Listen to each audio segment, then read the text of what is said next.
Hi friends, ఈ సెషన్లో మనం తెలంగాణ జాగ్రఫీకి సంబంధించిన షార్ట్ నోట్స్ను చూద్దాం. ఆల్రెడీ మనకి ఫుల్ కోర్సులో భాగంగా ఇదే తెలంగాణ జాగ్రఫీకి సంబంధించి డీటెయిల్డ్గా టాపిక్ వైజ్గా వీడియోసు, టాపిక్ వైజ్గా స్టడీ మెటీరియల్ మరియు టాపిక్ వైజ్గా టెస్టులను పెట్టి ఆ టెస్టులను ఎక్స్ప్లెయిన్ చేయడం జరిగింది. అయితే చాలామంది విద్యార్థులు మాకు ఎగ్జామ్ దగ్గరకు వస్తుంది కాబట్టి ఇలా షార్ట్ ఫామ్లో ఏమన్నా నోట్స్ ఉంటే తయారు చేయండి సార్ అని చెప్పంటే దాన్ని దృష్టిలో పెట్టుకొని మన అప్టేక్ జాబ్స్ వారు ఈ షార్ట్ నోట్స్ అనే కాన్సెప్ట్ను తీసుకురావడం జరిగింది. ఇందులో భాగంగా నేను ఈ తెలంగాణ జాగ్రఫీ అనేటువంటి భాగాన్ని 5 నుంచి 6 గంటల వ్యవధిలో పూర్తి విశ్లేషణతోటి మీకు అందించడం అనేది జరుగుతుంది. మొదటి టాపిక్ తెలంగాణ ఉనికి క్షేత్రీయ అమెరికా, the first lesson of the Telangana geography. Telangana ఉనికి క్షేత్రీయ అమెరికా. మరి ఈ ఉనికి క్షేత్రీయ అమెరికాలో భాగంగా ఏం తెలుసుకోబోతామండి అంటే మన తెలంగాణ రాష్ట్రం ఎక్కడ ఉంది, ఏ ఏ అక్షాంశాల మధ్యలో ఉంది, భారతదేశానికి ఏ దిక్కులో ఉంది, అదేవిధంగా ఏ ఏ రేఖాంశాల మధ్యలో ఉంది, దీని మొత్తం విస్తీర్ణం ఎంత, దీనికి సంబంధించిన సరిహద్దులు ఏంటి అనేటువంటి మొదలైన విషయాలన్నీ కూడా మనం ఈ తెలంగాణ ఉనికి క్షేత్రీయ అమెరికా అనేటువంటి టాపిక్లో భాగంగా చూస్తాం. ముందుగా చూడండి, తెలంగాణ రాష్ట్రం భారతదేశానికి దక్షిణ భాగంలో ఉంది. ఏ వైపు ఉందండి? భారతదేశానికి దక్షిణ భాగంలో ఉంది. అదేవిధంగా అక్షాంశాల పరంగా మన రాష్ట్రం 15.50 నుండి 19.55 డిగ్రీల ఉత్తర అక్షాంశాల మధ్య, అంటే అక్షాంశాలు ఏ అక్షాంశాల మధ్య అంటే 15.50 నుంచి 19.55 ఉత్తర అక్షాంశాల మధ్యలో ఉంది.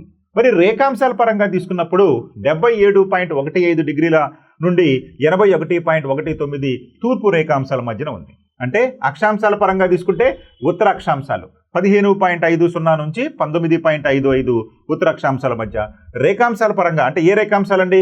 తూర్పు రేఖాంశాలు. మరి తూర్పు రేఖాంశాల పరంగా తీసుకున్నప్పుడు 77.15 నుండి 81.19 తూర్పు రేఖాంశాల మధ్యలో మన తెలంగాణ రాష్ట్రం ఈ విధంగా అక్షాంశాలు రేఖాంశాల పరంగా విస్తరించి ఉంది. ఇది ఉనికి. ఇక మన రాష్ట్రం యొక్క విస్తీర్ణం ఎంతండి? మన రాష్ట్రం యొక్క విస్తీర్ణం 1,12,077 చదరపు కిలోమీటర్లు. అంటే మన రాష్ట్రం యొక్క మొత్తం విస్తీర్ణం 1,12,077 చదరపు కిలోమీటర్లు.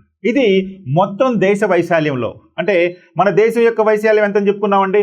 32,87,263 చదరపు కిలోమీటర్ల భారతదేశ విస్తీర్ణంలో ఈ యొక్క 1,12,077 చదరపు కిలోమీటర్లు అనేది ఎంత విస్తీర్ణంలో ఉందయ్యా అంటే 3.41% విస్తీర్ణంలో ఉంది. అంటే భారతదేశంలో మన రాష్ట్రం యొక్క భూగోళం శాతం ఎంత అయ్యా అంటే 3.41% ఉంది. మరి ఈ 3.41%తో ఉన్నటువంటి మన తెలంగాణ రాష్ట్రం లేదా 1,12,077 చదరపు కిలోమీటర్ల విస్తీర్ణంలో ఉన్నటువంటి మన తెలంగాణ రాష్ట్రం దేశంలో 11వ పెద్ద రాష్ట్రంగా ఉండేది. మన రాష్ట్రం ఏర్పడినప్పుడు మనం 12వ స్థానం అని చెప్పుకున్నాం, కానీ ఇప్పుడు 11వ స్థానానికి వచ్చేసింది. కారణం ఏంటయ్యా అంటే జమ్మూ కాశ్మీర్ రాష్ట్రాన్ని రాష్ట్ర హోదా నుంచి తొలగించి దాన్ని కేంద్రపాలిత ప్రాంతంగా ప్రకటించడంతో, జమ్మూ మరియు లడక్ అనేటువంటి కేంద్రపాలిత ప్రాంతాలుగా ప్రకటించడంతో మన రాష్ట్రం 12వ స్థానం నుంచి 11వ స్థానానికి వచ్చేసింది. కాబట్టి మన రాష్ట్రం యొక్క మొత్తం వైశాల్యం భారతదేశ వైశాల్యంలో 3.41% ఉంటుంది. ఇక పెద్ద రాష్ట్రాల కింద తీసుకుంటే కనుక మన రాష్ట్రం కంటే కేవలం 10 రాష్ట్రాలు పెద్దగా ఉన్నాయి. మన రాష్ట్రం 11వ స్థానంలో ఉంది, అంటే 11వ పెద్ద రాష్ట్రంగా ఉంది. ఇక దేశం మొత్తం జనాభాలో మన రాష్ట్ర జనాభా శాతం 2.89%. అంటే 2011 జనాభా లెక్కల ప్రకారం మన రాష్ట్ర జనాభా శాతం ఎంతయ్యా దేశంలో అంటే కేవలం 2.89%. మరి ఎన్నవ పెద్ద రాష్ట్రం అయ్యా జనాభా పరంగా అంటే 12వ పెద్ద రాష్ట్రం. ఇక్కడ చూడండి, జనాభా పరంగానేమో మనం 12వ పెద్ద రాష్ట్రంగా ఉన్నాము, వైశాల్య పరంగానేమో 11వ పెద్ద రాష్ట్రంగా ఉన్నాము. ఈ రెండు బాగా గుర్తుపెట్టుకోవాలి మనం. ఇక సరిహద్దులు చూద్దాం. మన రాష్ట్రానికి సంబంధించినటువంటి సరిహద్దులు మనం చెప్పుకున్నాం కదా, ఉనికి గురించి చెప్పుకునేటప్పుడు చెప్పుకున్నాం ఏ అక్షాంశాలు ఏ రేఖాంశాలు. మరి దీనికి సరిహద్దులు ఏమున్నాయ్యా అంటే ఉత్తరాన వాయువ్యాన, అంటే ఉత్తర భాగంలో మరియు వాయువ్య భాగంలో తీసుకుంటే మనకి మహారాష్ట్ర ఉంది. ఉత్తరాన మరియు వాయువ్య భాగాన మహారాష్ట్ర సరిహద్దుగా ఉంది.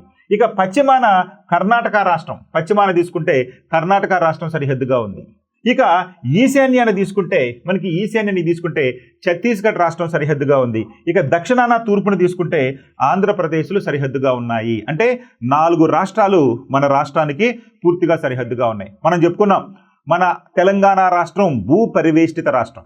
గతంలో మన దేశంలో భూ పరివేష్టిత రాష్ట్రాలు అంటే కనుక మనం మధ్యప్రదేశ్ అని, ఛత్తీస్గఢ్ అని, జార్ఖండ్ అని ఇట్లా మనం చెప్పుకోవడం జరిగింది.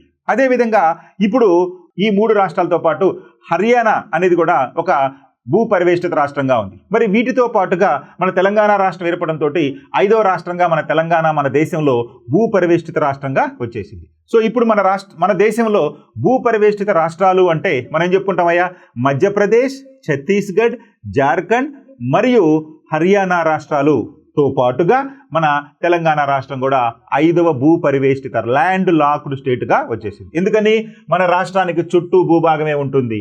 ఎన్ని రాష్ట్రాలతోటి పరివృతమై ఉందండి మన రాష్ట్రం అంటే 4 రాష్ట్రాలతోటి పరివృతమై ఉంది. ఏంటయ్యా 4 రాష్ట్రాలంటే ఉత్తర వాయువ్య భాగాల్లో మహారాష్ట్ర, పశ్చిమ భాగంలో కర్ణాటక, ఈశాన్య భాగంలో ఛత్తీస్గఢ్, దక్షిణాన మరియు తూర్పు భాగంలో ఆంధ్రప్రదేశ్లు మన రాష్ట్రానికి సరిహద్దులుగా ఉన్నాయి. ఓకే, ఇక సరిహద్దు జిల్లాలు ఏంటో చూద్దాం. సరిహద్దు జిల్లాలు. మరి సరిహద్దు జిల్లాలంటే ఏంటి చెప్పుకున్నాం కదా, 4 వైపులా 4 రాష్ట్రాలు ఉన్నాయని. ఇప్పుడు మనకి అక్షాంశాలు, రేఖాంశాలు తీసుకున్నాం కదండి. మరి ఈ రకంగా తీసుకున్నప్పుడు 4 రాష్ట్రాలతో సరిహద్దు ఉంది. ఏ వైపు అండి, వాయువ్యంగా ఉత్తరంగా తీసుకున్నప్పుడు మహారాష్ట్ర ఉంది, ఈశాన్యంగా తీసుకున్నప్పుడు ఛత్తీస్గఢ్ ఉంది, ఇక మనకి తూర్పున మరియు దక్షిణాన తీసుకుంటే కనుక ఆంధ్రప్రదేశ్ ఉంది, పశ్చిమాన తీసుకుంటే కనుక కర్ణాటక ఉంది. ఈ విధంగా 4 రాష్ట్రాలతో ఉంది. ఇక్కడ మీకు జిల్లాలు ఇచ్చాను చూడండి. ఈ జిల్లాల యొక్క సరిహద్దులుగా చూసాం. ఏంటండి, ఆంధ్రప్రదేశ్ తోటి అత్యధికంగా 7 జిల్లాలతోటి ఉమ్మడి సరిహద్దు కలిగి ఉంది మన రాష్ట్రం. మరి ఆ 7 జిల్లాలు ఏంటయ్యా అంటే నల్గొండ, సూర్యాపేట, ఖమ్మం, వనపర్తి, గద్వాల, నాగర్ కర్నూలు, భద్రాద్రి కొత్తగూడెం. ఈ 7 జిల్లాలతోటి మనకి ఆంధ్రప్రదేశ్ తోటి ఉమ్మడి సరిహద్దు ఉంది. ఒక ఆంధ్రప్రదేశ్తోనే కాదు, మహారాష్ట్రతో కూడా 7 జిల్లాలతోటే ఉమ్మడి సరిహద్దు ఉంది. అంటే ఈ 2 రాష్ట్రాలతోటి మనకి ఎక్కువ భూ సరిహద్దు ఉంది. అయితే 2 రాష్ట్రాల్లో ఆంధ్రప్రదేశ్ తోటి అత్యంత పొడవైనటువంటి ఉమ్మడి సరిహద్దు ఉన్నప్పటికీ మహారాష్ట్రతో కూడా 7 జిల్లాలతోటి ఉమ్మడి సరిహద్దు ఉంది. ఆ మహారాష్ట్రతో ఉన్నటువంటి ఉమ్మడి 7 జిల్లాలు ఏంటయ్యా అంటే మంచిర్యాల, జయశంకర్ భూపాలపల్లి, నిర్మల్, కామారెడ్డి, కొమరంభీం, ఆసిఫాబాద్, నిజామాబాద్, ఆదిలాబాద్.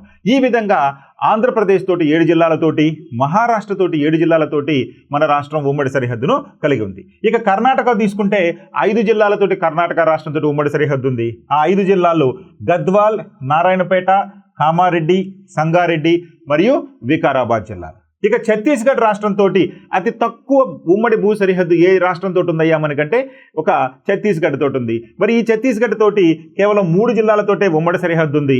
ఆ 3 జిల్లాలు ములుగు, భద్రాద్రి కొత్తగూడెం, జయశంకర్ భూపాలపల్లి. సో చూడండి ఎక్కడుందండి, ఇదిగోండి భద్రాద్రి కొత్తగూడెం, ములుగు, జయశంకర్ భూపాలపల్లి. ఈ కొద్ది దూరం మాత్రమే ఛత్తీస్గఢ్ రాష్ట్రం చెప్పుకున్నాం కదా, ఈశాన్య భాగంలో ఉంది. ఇక అక్కడి నుంచి మంచిర్యాల, కొమరంభీం, ఆసిఫాబాద్, ఆదిలాబాద్, నిర్మల్, నిజామాబాద్, కామారెడ్డి వరకు ఇదంతా కూడా మనకి మహారాష్ట్రతో ఉమ్మడి సరిహద్దు ఉంది. ఇక ఇక్కడి నుంచి 5 జిల్లాలు తీసుకుంటే పశ్చిమ వైపున కర్ణాటకతో ఉంటుంది. సంగారెడ్డి, వికారాబాద్, నారాయణపేట్, ఇదే విధంగా జోగులాంబ, గద్వాల 5 జిల్లాలతోటి కర్ణాటకతోటి పశ్చిమ వైపున సరిహద్దు ఉంది. ఇక మనకి ఆంధ్రప్రదేశ్తో తీసుకుంటే 7 జిల్లాలు అనుకున్నాం కదా, అక్కడ ఆంధ్రప్రదేశ్ తీసుకున్నప్పుడు ఆంధ్రప్రదేశ్ జోగులాంబ, గద్వాల నుంచి నారాయణపేట, నాగర్ కర్నూల్, అదేవిధంగా నల్గొండ, సూర్యాపేట, ఖమ్మం, అదేవిధంగా భద్రాద్రి కొత్తగూడెం. ఈ జిల్లాల్లో మనకి ఆంధ్రప్రదేశ్ తోటి ఉమ్మడి సరిహద్దు ఉంది. ఇవి 7 జిల్లాలు. సో ఈ విధంగా మన రాష్ట్రంతో ఈ ఉమ్మడి సరిహద్దు కలిగినటువంటి రాష్ట్రాలు, అదేవిధంగా మన రాష్ట్రంలో ఉన్నటువంటి 33 జిల్లాల్లో ఉమ్మడి సరిహద్దుతోటి ఇతర రాష్ట్రాలకు సంబంధించిన సమాచారాన్ని ఇప్పటి వరకు మనం చెప్పుకున్నాం. ఓకే.